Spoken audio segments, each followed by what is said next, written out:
Okay, we're going to be learning the fourth parak of Yehoshua, starting it off. A lot of very practical ideas that we're going to be talking about. Let's go right into it. Pasuk says, "Vahi kasher tamu kol hagoy lavor es hayardin."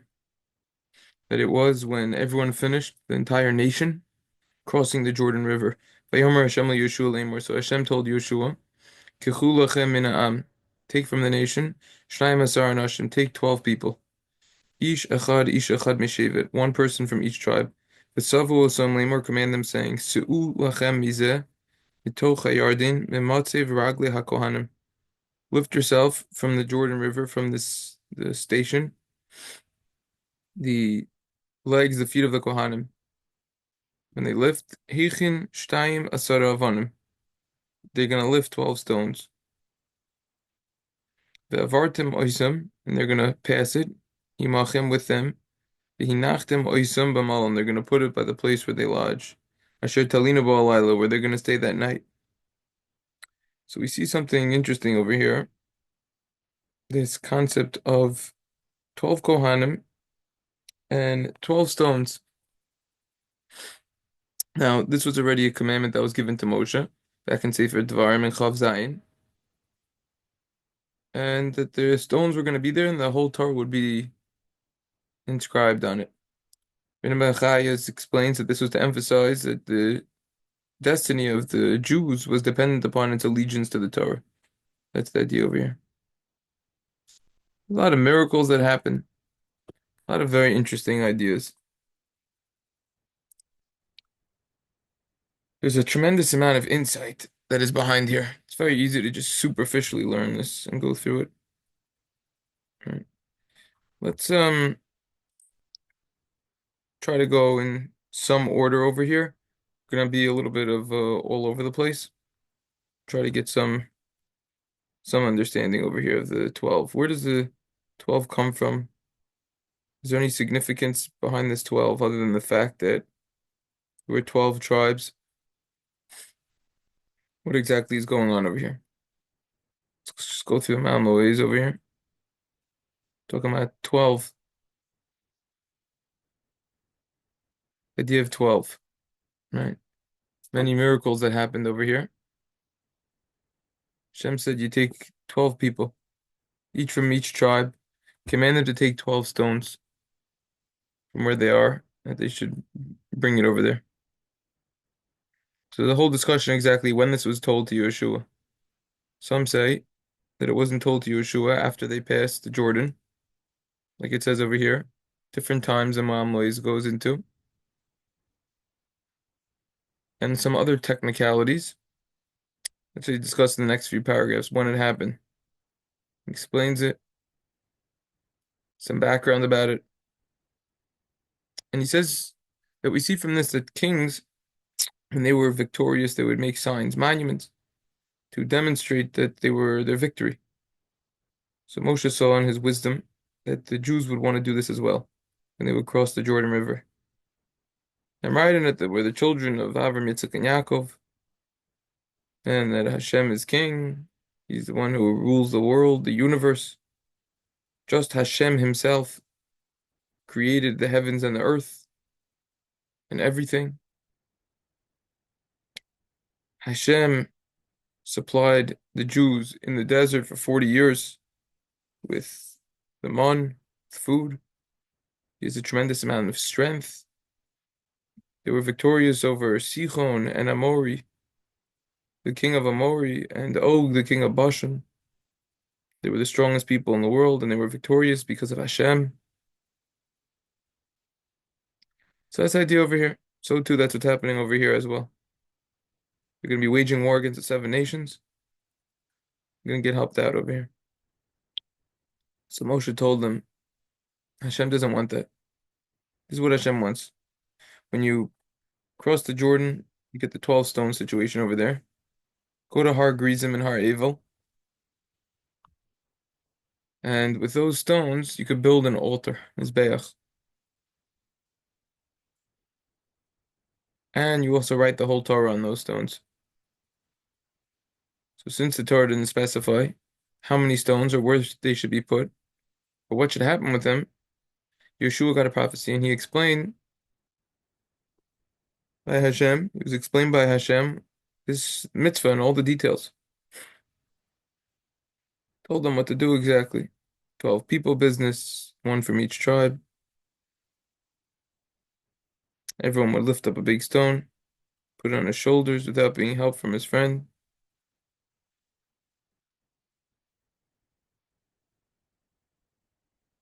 Very, very heavy.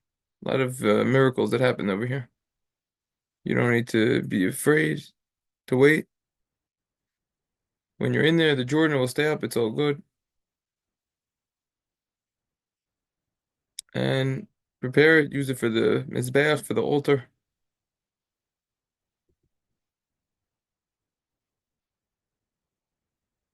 Then you're gonna go to Har Grizim, Har Evil. You're gonna have the blessings, the curses over there. Even though it's far, it'll be miraculous. And then Yehoshua fulfilled that prophecy after he received it immediately. Basically, what the Meom Loez says in these three pesukim over here. That's the Meom Loez. The Mishpah Zozav has a very interesting ideas that he shares over here that have to do with the numbers. Okay, the Mesilas, the Mishpah Zozav over here begins by quoting a Radak who says that Heichen, when the pasuk says V'sivo Samleim Mosu Chamizem Mitoch Yardim Matzav Ragli Kohanim, Heichen, prepare the 12 stones. So this word, based on Targum, is that the stones were already prepared over there. They were prepared there. So he says he found a Zohar who says that the pasuk says Vayikach Ma'avnei Makom. He took from the rocks of the place. This is actually by it doesn't say Avnei Makom. It says Ma'avnei Makom. Inhun Avni Yakod Margalihun Tovin the Inun Tracy Avni Hone. In other words, these are the rocks that Yaakov prepared. Yaakov is the Amara Torah. His specialty is learning Torah. And those rocks that Yaakov used in his dream, we'll come back to this, were the rocks that the Kohanim used in that day and age. From the Yalkut Shimoni, it seems like that no, it's not the same rocks. And an explanation behind the Zohar is that these rocks are also the rocks that Eliyahu Navi took when he built the Mizbeach on Har Carmel. Pesukim Malachim says this. So you see that there's a lot of rocks that were used over and reused over here. So something very interesting over here I'd like to add in. A lot of 12s over here. Some say it was the same stones. So Gemara talks about by certain mitzvahs. So that once something is used for one mitzvah, it should be used for another mitzvah as well. This is where it comes from. You daven in the same exact location, the same exact area. A makom kavu, you have a set spot. There's a lot of reasons. There's a lot of halachas involved with this. Simin Sadi, Sif Yudtes, Norchaim. One explanation, and there's many reasons for having a set place to daven, is the slach in brachos on Vava Mebeis. He explains that where someone davens, that place acquires a holiness. And when a person davens there again, that holiness will help the person's prayer be accepted. The Sefer Hagan V'derech Moshe says a beautiful analogy. The Yom HaTishi. That Rizal says that it's like a person who is an army who's trying to break a wall, breach a wall, and they have a catapult. You have to keep catapulting the same area in the wall, not different spots. So too over here as well. When the base of Mikdash was destroyed, there was a big iron wall between us and Hashem. So our tefillos are like this catapult. Our prayers are like this. They have to be the same location. Same exact idea with the stones. By the way, many other people say this idea also, not just the slach. Ramban, Sforno talk about it, that Yitzchak always daven at the same spot because the holiness, the impact sanctifies that place. The location is like a pipe to receive holiness from above and cause our prayers to get accepted. So it's a lot discussed over here. Anyways, this is one idea in the Mishpah Zahav. Another fascinating idea that he says is we have some more symbolism over here when it comes to the numbers. If you calculate the 12 rocks times 3, you get 36. 36. There are other instances when these rocks were used. So that corresponds to the 36 Masechtas in Shas, which corresponds also to the 36 hours of light that Adam Arishon used, or Haganus. So you have 36 hours of light that was there, 36 candles on Hanukkah that we light. Says something interesting over here as well. Something that is written has a hashpah, has a positive influence on the world, even if no one's going to read it. The Sefer Sora Meor says that in the strength of the writing on these rocks, it's possible to break the evil inclination, the Yetzer Hara, which is called an Evan, called a rock. Through chiseling on these rocks, you could break the strength of the Yetzer Hara. That's what he says over here. So let's focus on something over here. We had the 12 stones that were also used, right, when they crossed the Jordan by Moab and Gilgal also. So it's 36, three different times. It alludes to everything that we just said, yeah? So my great-grandfather Nachlasvi says, why do we light on page 495? Why do we light Shabbos candles on Shabbos night? The main reason why we light it is Shalom Bayis, so that no one will trip, stumble, people will be able to see. Keep in mind this before electricity, Kadesh Lo Yikashal Beit Be'evan, will add peace and tranquility to the home on Shabbos. But he quotes a Chezkuni who says that every day of creation, the Torah says, and there was evening and morning, and it's such a day. Why doesn't the Torah say this when referring to the seventh day Shabbos? So the seventh day has something that the other days don't have. It's completely light. During the creation of the world, the first 6 days it was light and dark. However, on Shabbos it was all light. Bereshit Rabbah also says this, 36 hours of light. So it wasn't dark. So this is another reason why we light Shabbos candles, to commemorate that first Shabbos that was completely light when Hashem created the world. Therefore, we light on Shabbos night 36 hours of light, another 36. Alshach explains that these stones were also a reminder that Yaakov crossed the Jordan River when he fled from Esav and headed to Lavan's house. There's a concept of Maisa Avos Sinim and Labanim. That means what happens to our fathers is a sign or a good omen for the children. It was in Yaakov's merit, who was called Yisrael, that the Jews crossed the Jordan. These stones also represent 12 stones Yaakov placed under his head when he slept in Bethel and had the dream of the ladder going up. Same exact idea.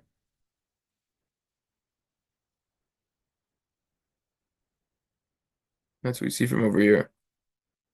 I'd like to share something very fascinating and interesting. This is in the Lomod and the Lamed.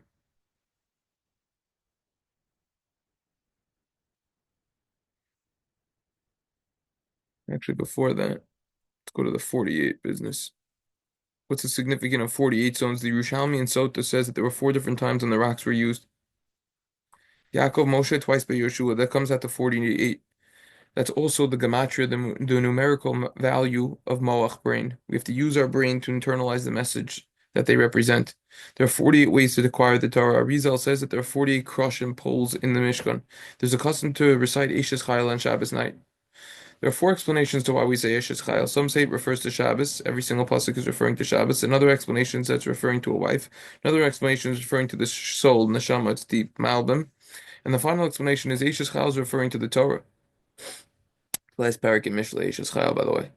Menachem Mendel, Talmud of the Girl, elaborates and explains that the gematria numerical value of Chayil is 48, aka 48 ways to acquire the Torah. Right now we're in Sfiras Omer.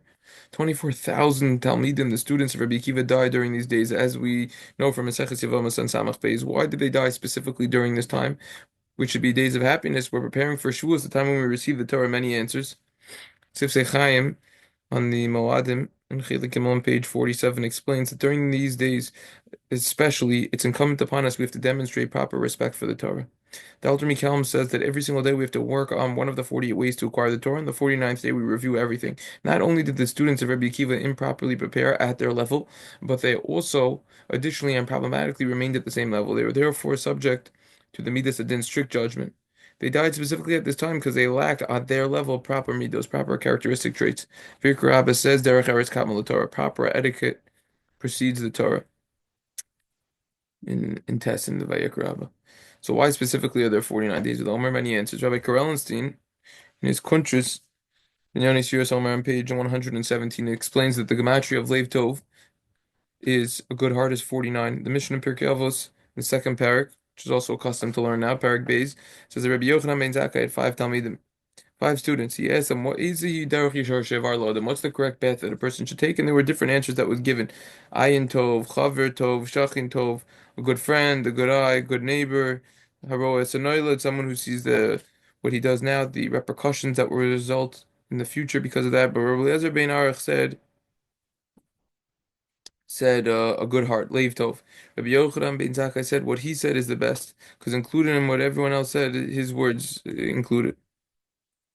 This is one of the reasons why it's a custom to learn Pirkei Avos during Sfira, because Avos is all about midos, good characteristic traits. The number of 49 alludes to what our focus should be during the Omer, fixing our midos. That's the idea of 49. Bnei Yissaschar explains that we have 49 days of Sfira. Chida says a question. He says, why were we in exile in Egypt? Many answers. Torah is spiritual. It's not going to last within a person who has bad thoughts and a bad heart. Torah cannot exist within such a person because the Torah is pure and it could only exist in something pure. Therefore, Hashem needs to prepare us in Egypt to be worthy of accepting the Torah. The exile weakened the Yetzer Hara, the evil inclination, which dwells on the left of the heart. This was done in order that the Yetzer Tov, the good inclination, which dwells on the right side of the heart, could exist. That's why we have 49 days corresponding to Leiv Tov. We weaken the evil inclination, now we're ready to accept the Torah. A good heart is necessary in order to accept the Torah.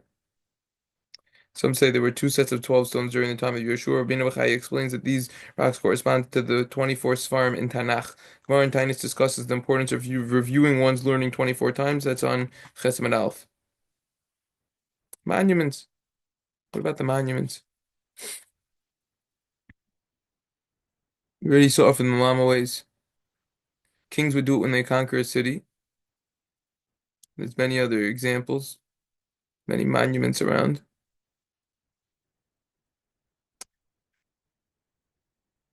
But what is a monument commemorating? So Moshe said we want to commemorate something very important over here. As we saw in the Meom Loez, it's a monument. There's a monument that testified the fact that Hashem performed great miracles for his people. As long as we deserved to remain in the land, the stones would remain standing as well.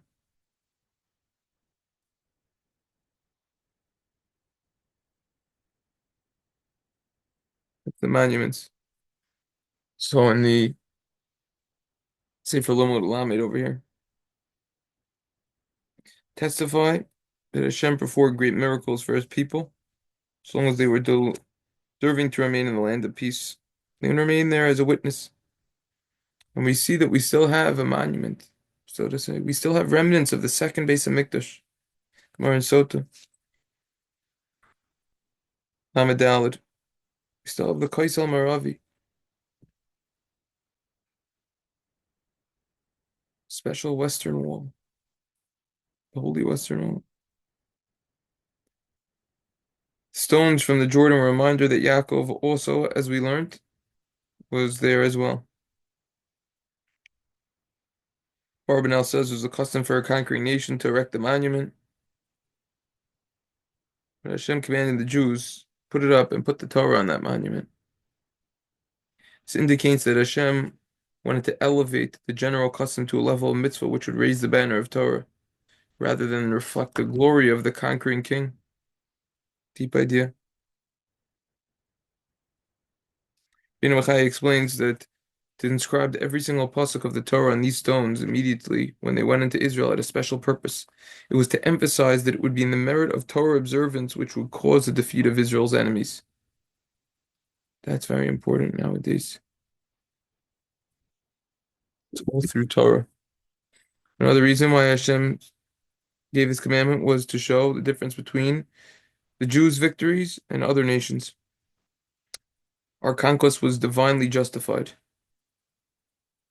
We were taking possession of the gift which Hashem bestowed upon our forefathers, Avraham, Yitzchak, and Yaakov. It was clearly described and frequently mentioned in the Torah, described on the stones of the memorial. On Hanukkah, why is there such an emphasis to celebrate the lighting of the menorah, the oil miracle that it lasted, rather than the war? One answer is, if we just celebrate about the war, people are going to think, oh, it was due to military success. We were better soldiers. We were smarter, had more tactics. No. It would show that it's humans. It's all Hashem. It's only Hashem. That's why it happened. That's what the stones reminded us as excuse me. That's what the stones remind us of as well.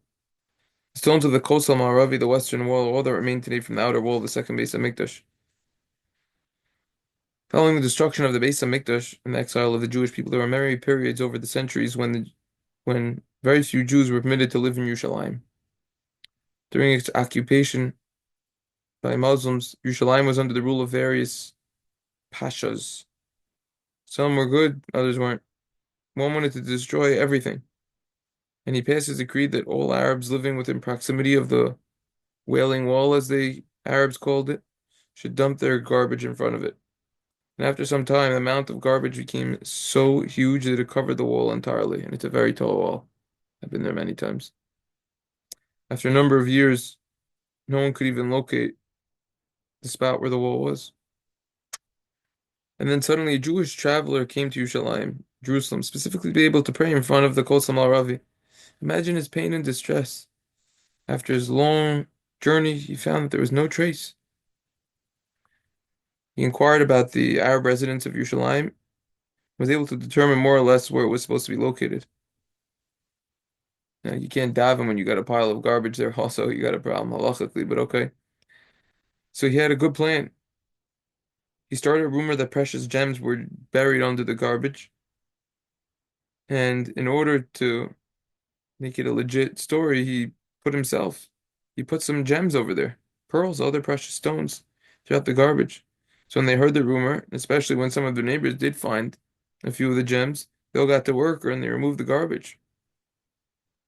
Soon the precious stones of the Kosel Ma'aravi were once again visible. They served to remind us not only of the beautiful Beis Hamikdash that we had in the past, but also of Hashem's promise in the future to build the third Beis Hamikdash that will be lasting. Yehoshua named Diskin, the Brisker Rav, he lived in Yerushalayim in the late 1800s. He didn't necessarily agree with those who maintained that it was forbidden to walk in the vicinity of the Kosel, but yet he himself never went there. His Talmidim, the students, relate that he was so great was his awe of the holiness of that spot that he feared he would faint if he actually stood in front of the Kosel. On one occasion, when he almost reached the Kosel, his entire body shook uncontrollably, and his students feared for his life. Fortunately, not everyone realized the significance and the sanctity. Immediately following the Six-Day War, we were once again privileged to have access to the old city in Yerushalayim and the holy sites there. Non-religious women came to view the famed Kosel. Thousands of people were overcome with emotion, crying and praying to Hashem with all their prayers.